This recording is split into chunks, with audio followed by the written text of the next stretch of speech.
If everyone believes you're something you don't believe you are, who's right?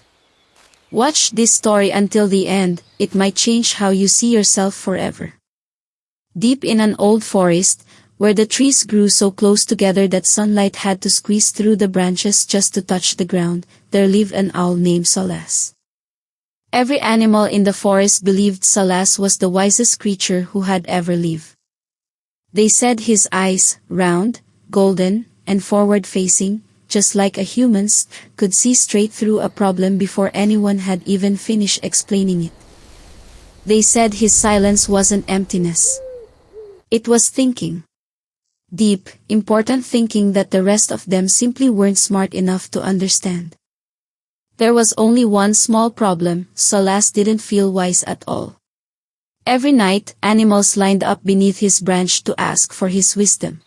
Wake up, And my every little night, ones. Salas would tilt his head slowly, beautiful stay sun is silent here. for a long moment, not because he was thinking of the perfect answer, but because he had no idea what to say, and somehow, whatever he mumbled next was treated like sacred truth. Salas would sit alone afterward, staring at the moon, thinking the same thought every single night: one day, they're going to find out I'm not what they think I am. That night, a young owlet named Pip landed on the branch beside him. "Salas," she said, "everyone says you're the wisest owl in the whole forest. Is it true you can see things no one else can see?" Salas looked at her for a long moment. "What do you think, little one?" "I think," Pip said, "that you're just scared to tell anyone the truth." Salas's feathers stiffened. No one had ever said that to him before. He didn't answer, but that single sentence from a barely grown owlet cracked something open in him that had been sealed shut for years. The next morning, a fox named Bram came to him in a panic. A wildfire had started on the far side of the ridge, and the animals didn't know which direction to run. "Salas, everyone's waiting on you. Which way do we go?" For the first time in his life, Salas froze completely. I don't know, Bram." "What do you mean you don't know? You're the wise one." "I've never claimed to be wise," Salas said quietly. "You all decided that. I just never corrected you." Word spread through the forest like the fire itself: the wise owl doesn't know anything. Animals who once waited in line for his advice now avoided his tree entirely. Bram, badly shaken, found his way through the smoke on his own instinct, leading the others to the river before the fire could reach them. Everyone survived. But something had changed. Salas sat alone on his branch that night, more alone than he had ever felt. Pip found him there again. "Everyone's saying you trick us," she said. "I never lied," Salas answered. "I just never told them I was guessing." "Then why did you let them believe it for so long?" This time, Pip could tell his silence wasn't because he had nothing to say, it was because the truth was hard to admit out loud. "Because," he finally said, "being wise was the only thing that made me feel like I belonged here. All I have are these eyes that make me look like I understand more than I do. If I gave that up, I thought I'd have nothing left." An old tortoise named Farin, who had lived through 3 wildfires and more winters than most animals ever survive, had heard the whole thing from the riverbank below.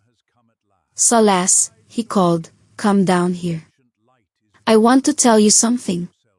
Salas landed beside him, ashamed to meet his eyes. "In my grandmother's time," Farin said, "there was a saying about owls like you.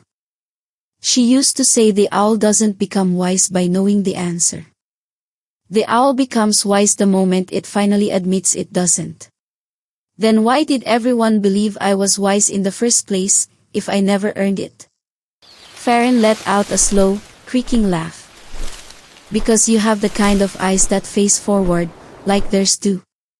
Because you stay quiet instead of rushing to speak, and quiet unsettles creatures who are used to noise. It was never about what you knew, Salas.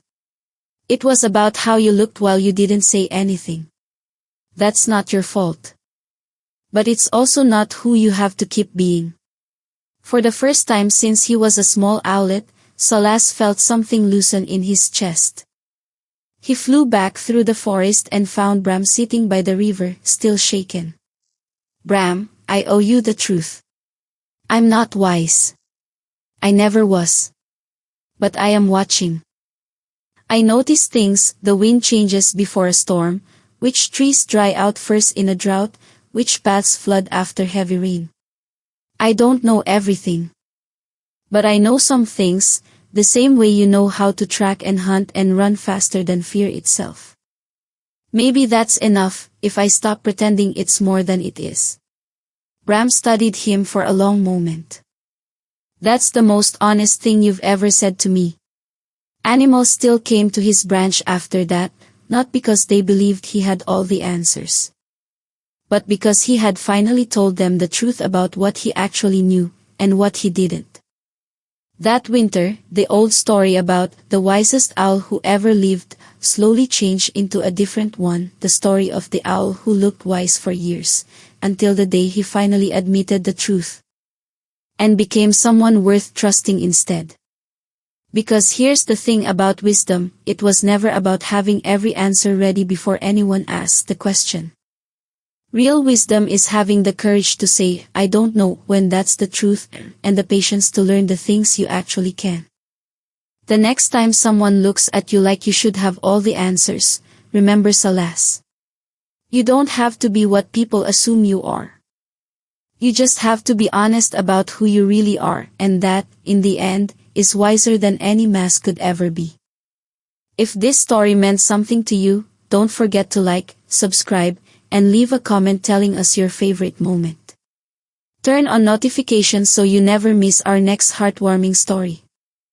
Thank you for watching, and we'll see you in the next video.